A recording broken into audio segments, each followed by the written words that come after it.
Ulrich Abalo, monsieur, bonjour. Bonjour René. Alors, on parle ce matin, c'est Jacques Débé ou finalement on va prendre Epiphane Chavi? Bon, Jacques, il va s'occuper des sports tout à l'heure. Alors, on va s'intéresser à des sujets abordés par nos auditeurs. Il y a un sujet qui se retrouve dans deux quartiers et ça m'intéresse. On parle du CEG2, CEG Zongo, je crois, donc avec l'accès difficile pour les élèves, même les professeurs et autres qui sont obligés de faire des navettes incroyables pour accéder donc à leur établissement. Il y a aussi les élèves qui vont quitter Kberouguera pour le CEG Albarika. C'est un calvaire total. Les auditeurs déplorent l'inaction de la mairie de Parakou. Ils ne comprennent pas comment les autorités peuvent rester tranquilles face à cette situation. Selon eux, le minimum devrait être fait pour leur faciliter la tâche, vu que les plus se sont arrêtés. Epiphane Chavi. Oui, même si la situation n'est pas pratiquement la même avec les élèves qui quittent le quartier Gournay pour le CEG Titirou, c'est similaire cette situation. Similaire là-bas, c'est encore mieux, non? Ils ont les entreprises à raser, ils ont essayé de. Et commencent à arroser depuis un certain moment. Non, je sais pas. J'ai vu ça hier, ils ont arrosé. Voilà. Donc, mais c'est comme une gouttelette d'eau. Hein. C'est pas ce qu'il faut. Voilà. Je crois que c'est une situation aujourd'hui difficile et ce n'est seulement pas au niveau de ces apprenants-là, même ces gens qui doivent forcément prendre par ces routes-là pour aller au service, c'est complètement un calvaire. Mais c'est vrai, pour des apprenants, c'est véritablement difficile. Je crois avoir reçu le mercredi dernier le directeur, le censeur adjoint de ce collège-là qui disait qu'il y a même eu des enseignants qui ont eu des accidents sur cette route-là, qui sont tombés parce que vous rentrez à 19h ou vous venez très tôt à 7h pour dispenser les cours. La voie n'est pas bonne, vous ne faites pas peut-être preuve d'attention, c'est que tout de suite vous êtes à terre. Vous voyez ce que ça fait pour un enseignant qui va dispenser les cours, pour un apprenant qui va recevoir le savoir, mais qui a des difficultés à rallier le collège. Le comble au niveau du CEG2, c'est que vous avez des aveugles d'ailleurs c'est le collège qui accueille ces personnes souffrant donc de ce déficient visuel-là, et qui doivent aller dans ce collège-là à 19h, c'est toujours compliqué.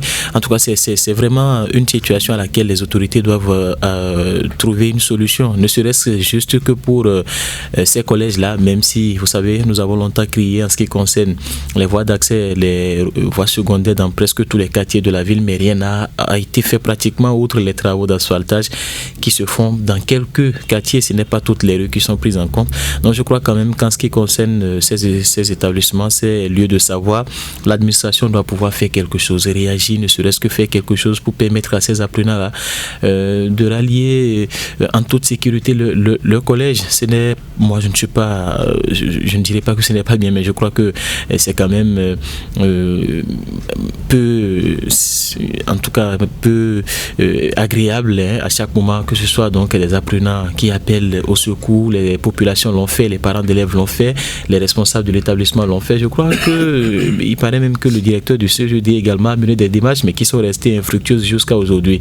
Si à chaque moment on doit aller à l'école et que vous revenez, vous avez mal au corps parce que la route n'est pas bonne, vous êtes obligé d'aller contourner, ce qui vous oblige à quitter peut-être un peu plus tôt la maison parce que vous devez aller contourner. Je crois quand même que ça va démoraliser quelque peu ces apprenants-là. Il faut qu'on agisse, il faut que vraiment, même si la mairie se refuse aujourd'hui d'agir, s'il y a des bonnes volontés qui ont la possibilité, pourquoi pas, d'aider ces apprenants-là, il faut le faire parce que ça c'est pour le bien de nos frères et sœurs qui vont donc dans ces établissements-là. C'est pour le bien également des enseignants et de ne pas ricocher.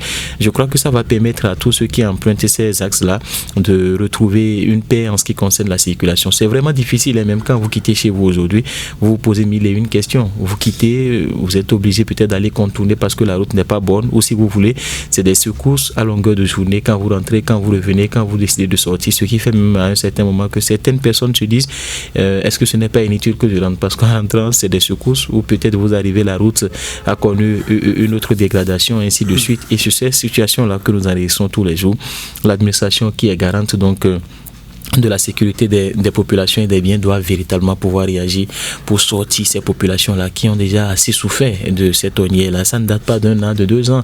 On en parle il y a très longtemps et aucune action n'a été menée. Ça fait mal qu'on dise que l'administration est aussi silencieuse. Ulrich Chabalo, on en a parlé, on a évoqué des projets qui devraient prendre en compte surtout la voie Pérouguera-Albarika. Jusqu'à ce jour, rien n'a bougé malgré les multiples sorties des autorités et du travail abattu également par la rédaction. Vous savez, chaque dirigeant a un plan de travail. Les dirigeants ont des priorités, des secteurs où ils se concentrent beaucoup plus en termes de réalisation. Et je pense que dans la ville de Parakou, les dirigeants actuels n'ont pas pour priorité les routes. C'est ce que moi j'ai constaté. La situation concernant la mobilité à Parakou, pratiquement aucun quartier n'est épargné.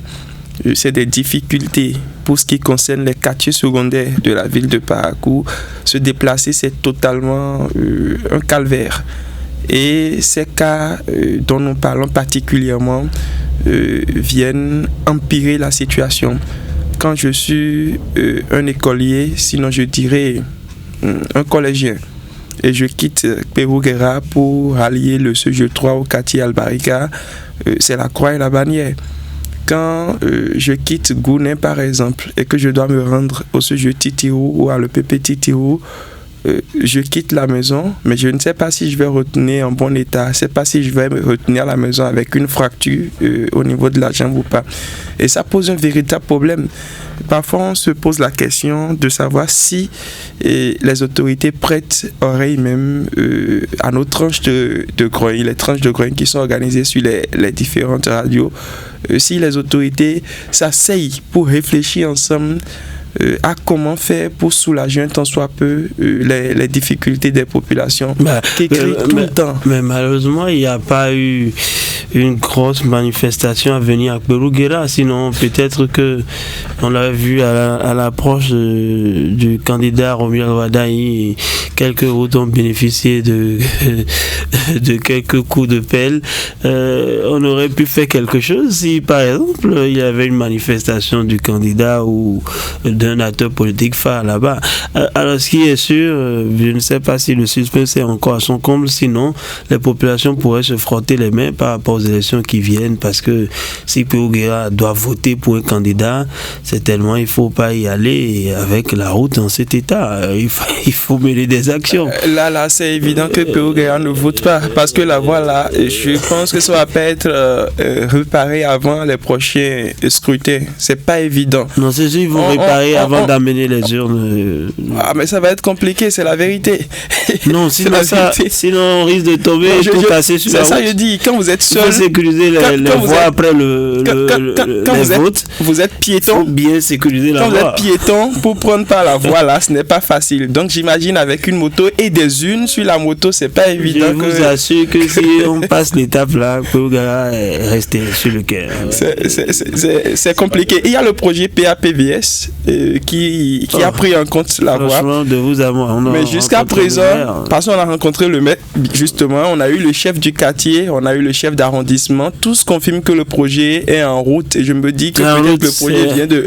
C'est à quitter Cotonou. Peut-être bien loin que Cotonou, mais les populations sont en difficulté. Vous savez, le cas du CG Zongo que vous avez évoqué aussi, il y a certains enseignants qui déposent carrément leur moto chez des voisins, chez des gens qui sont loin de l'établissement et qui rallient l'établissement. Encore que si vous n'avez pas des pneus solides, là, vous allez faire un tour chaque jour chez le vulgarisateur. C'est compliqué. Je pense qu'il faut... Et ça change le cours de votre journée. Oui. Si vous avez une crevaison chaque fois, 300, ou bien bon, lui va trouver 2 trous. Hein. Non, mais il faut dire, René Soglo, que les autorités de la ville, quelque peu... ont conscience de la situation. Pourquoi je le dis? La dernière fois, quand le ministre de la décentralisation était à Parakou et qu'il faisait le tour des différents arrondissements, les populations qui participaient, les chefs de quartier, devraient évoquer les différentes situations, les problèmes qu'ils avaient dans leur quartier. Ils n'ont pas généralement évoqué le problème de mobilité. Mais là, le premier adjoint au maire, lui, il a pris la parole, il a dit: Monsieur le ministre, on n'a pas de voie à Parakou. dans les différents catégories, ça veut dire qu'ils sont informés, ça veut dire qu'ils ont connaissance de la situation. Elles savent, ces autorités. Je voudrais que la situation soit corrigée un temps soit peu. La solution, c'est de ne pas décider de tout faire en même temps. Je ne sais pas s'il faut solliciter l'entreprise Sino-Hydro, ne serait-ce que pour arranger un tout petit peu la route. Et quand on sait que Parakou aussi, il y a des machines qui ne font rien. Bon, moi je ne sais pas ça. Ça veut être une solution. Pourquoi pas? Les machines de Parakou, c'est dépassé.